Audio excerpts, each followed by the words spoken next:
Punjabi ഗായികയും makeup ആർട്ടിസ്റ്റുമായ Inder കൗറിനെ മരിച്ച നിലയിൽ കണ്ടെത്തി. യശ്വിന്ദർ കൗർ എന്നറിയപ്പെടുന്ന 29-കാരിയായ ഇന്ദർ കൗറിനെ 6 ദിവസം മുമ്പാണ് തട്ടിക്കൊണ്ടുപോയത്. വിവാഹ അഭ്യർത്ഥന നിരസിച്ചതിനെ തുടർന്ന് തോക്കുചൂണ്ടി തട്ടിക്കൊണ്ടുപോയി കൊലപ്പെടുത്തുകയായിരുന്നു. ലുധിയാനയിലെ നീലോൺ കനാലിലാണ് മൃതദേഹം കണ്ടെത്തിയത്. സംഭവത്തിൽ കാനഡയിൽ ഭാര്യയുള്ള സുഖ്വീന്ദർ സിംഗിനും കൂട്ടാളികൾക്കുമെതിരെ പോലീസ് കേസെടുത്തു. പ്രതിയായ സുഖ്വീന്ദർ സിംഗ് ഗായികയെ കൊലപ്പെടുത്തിയ ശേഷം കാനഡയിലേക്ക് കടന്നു എന്നാണ് സംശയം. സംഭവവുമായി ബന്ധപ്പെട്ട് സുഖ്വീന്ദറിന്റെ പിതാവ് പ്രീതം സിംഗ്, കൂട്ടാളികളായ കരംജിത്ത് സിംഗ്, രവീന്ദർ സിംഗ് എന്നിവരെ പോലീസ് ഇതിനോടകം തന്നെ അറസ്റ്റ് ചെയ്തിട്ടുണ്ട്. സോനെ ദി ചിർഹി, ജിജ തുടങ്ങിയ ഹിറ്റ് ഗാനങ്ങളിലൂടെ പഞ്ചാബി സംഗീത പ്രേമികൾക്ക് പ്രിയങ്കരിയായ ഗായികയുടെ വിയോഗത്തിൽ സിനിമാ സംഗീത ലോകം അനുശോചിച്ചു.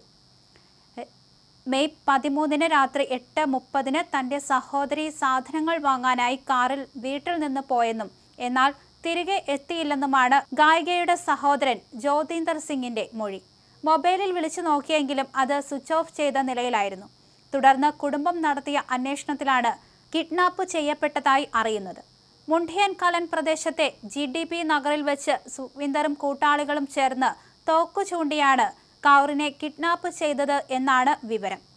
അതേസമയം കൗറും സുഖ്വീന്ദറും മുൻപ് സ്നേഹബന്ധത്തിൽ ആയിരുന്നുവെന്നും എന്നാൽ പിന്നീട് വേർപിരിഞ്ഞെന്നുമാണ് കുടുംബം പോലീസിനോട് പറഞ്ഞിരിക്കുന്നത്. സുഖ്വീന്ദറിന്റെ വിവാഹ അഭ്യർത്ഥനയും കൗർ തള്ളിയിരുന്നു. ഇതിന്റെ പ്രതികാരം എന്നോണമാണ് കിഡ്നാപ്പിംഗും തുടർന്ന് നടന്ന സംഭവങ്ങളുമെന്നാണ് പോലീസിന്റെ വിലയിരുത്തൽ. കാറിൽ വെച്ച് കൊല നടത്തി മൃതദേഹം കനാലിൽ തള്ളുകയായിരുന്നുവെന്നാണ് പോലീസിന്റെ നിലവിലെ കണ്ടെത്തൽ.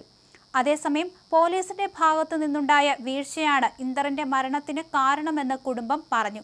മെയ് 15 തന്നെ FIR രജിസ്റ്റർ ചെയ്തിരുന്നു. പോലീസ് കൃത്യസമയത്ത് നടപടിയെടുത്തിരുന്നുവെങ്കിൽ ഇന്ദറിന്റെ ജീവൻ രക്ഷിക്കാമായിരുന്നുവെന്ന് അവർ പറഞ്ഞു. കേസിൽ ഉൾപ്പെട്ട മറ്റ് പ്രതികൾക്കായി ജമാൽപൂർ പോലീസ് അന്വേഷണം ഊർജിതമാക്കിയിട്ടുണ്ട്. അതേസമയം സുഖ്വീന്ദർ സിംഗ് വിവാഹിതനായിരുന്നു. ഇക്കാര്യം ഗായികയ്ക്ക് അറിയാമായിരുന്നു. അതുകൊണ്ട് തന്നെയാണ് വിവാഹ അഭ്യർത്ഥന തള്ളിയതെന്നാണ് ഗായികയുടെ കുടുംബം പറയുന്നത്. പക്ഷേ ഇതിൽ പകവച്ചാണ് തട്ടിക്കൊണ്ടുപോകൽ നടന്നിരിക്കുന്നത് എന്നാണ് പറഞ്ഞിരിക്കുന്നത്.